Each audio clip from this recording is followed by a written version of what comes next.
pleasure to introduce you next to Douglas Marx of PacifiCorp. As you can see by his track record, he's a true smart grid expert. He's having been the director of metering and then director of smart grid and now the director of engineering standards and technical services.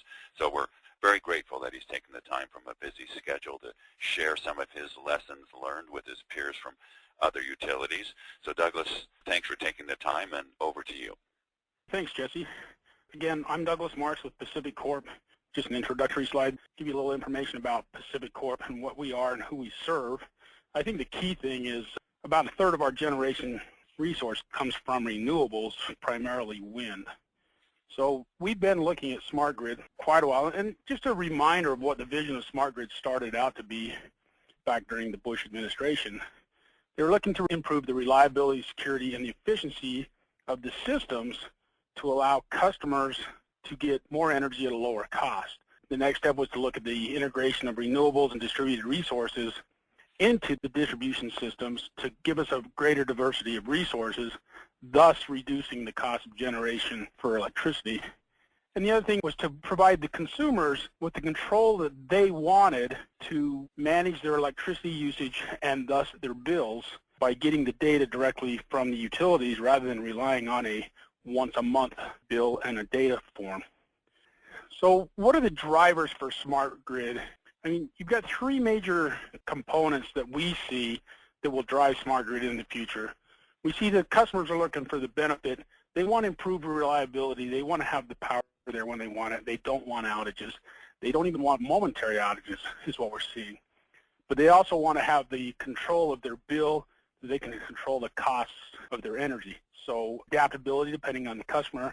That may mean putting solar, PV, or wind systems at their residence to help lower the dependency on the utilities costs as well.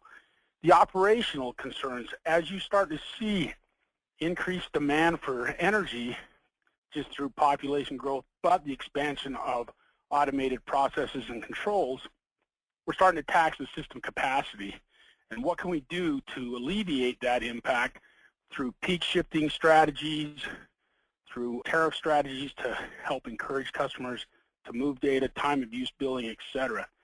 And then looking at demand and response control. There are only a few hours a year where it's absolutely critical to reduce that peak because that's what's impacting your system capacity, and that can come through some demand response programs that help you get immediate relief in times of need. And then there's regulatory compliance. We've seen three major federal laws come down the pike in the last decade, driving us towards smart grid and advanced metering systems.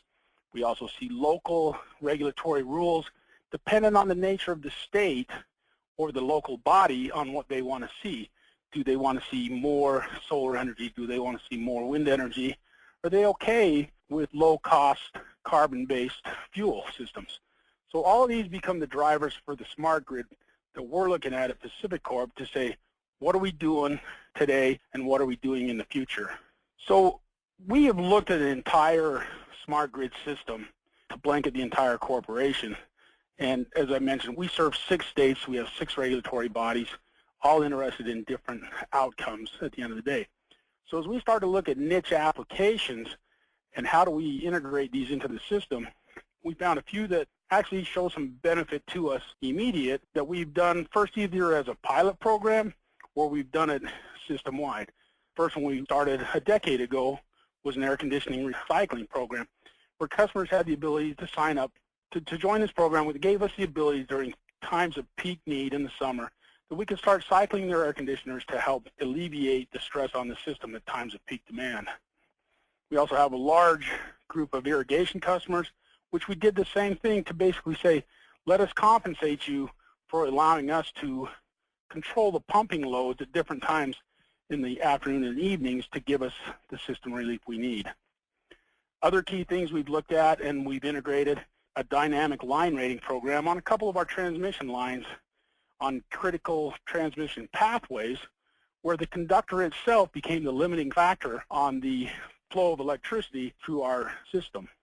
The other thing we also were participating with the Western Electric Coordinating Council to do the transmission synchro phasers to give us more visibility into the transmission system. That's an ongoing pilot that's actually led by WEC. We're just a small participant. There's several other utilities participating in that as well. So when you start looking at smart grid and integrating that into a large scale of the utility, there's a couple of challenges that you need to address and that we're looking at as well. The technologies, they're constantly evolving, as you heard earlier on the webinar today. They're evolving quickly. You're starting to see market leaders emerging. You're starting to see others just go by the wayside. But also, as these technologies emerge, the interdependency between the technologies and the ability for them to talk to each other becomes critical to make sure the system is there. We've seen an increase in cyber attacks across the industry, and we see this on a daily basis with attempts to hack into our systems, not just our customer billing systems, but our control systems as well. So securing our data, securing our customers' data is a key piece. Distributed generation. The renewables are coming online. That's just an evolution in generation technology as we see it. And it's something that we embrace, and we'll have to say, how do we integrate those at the most economical level for the customers and also maintain the reliability that our customers have come to expect. Customer communications. You will find that the majority of people out there don't even know what a smart grid is when you ask them. You ask them if you want to reduce your electric bill and at what cost and what change in lifestyle. So the communications and getting customers to participate in different types of tariff programs will be a challenge. For us, our customer demographics are extremely a challenge for smart grid as a whole. We have 1.8 million customers spread over 900,000 square miles. It is a very low density factor for customers. So a lot of lines, a few customers, how do you manage this? And then also for us, the driver for our customers, we have very low energy prices in PacifiCorp. We're in the lowest 20% of the country. So the amount of savings available to consumers in our demographics is not quite as high as it is in other parts of the business. So as we mentioned, there's also some risk. So we're very conservative. We take a very pragmatic view of stepping into smart grid. We watch what's happening out there to drive it. Standards and interoperability requirements. The work that NIST is doing, we're watching very closely.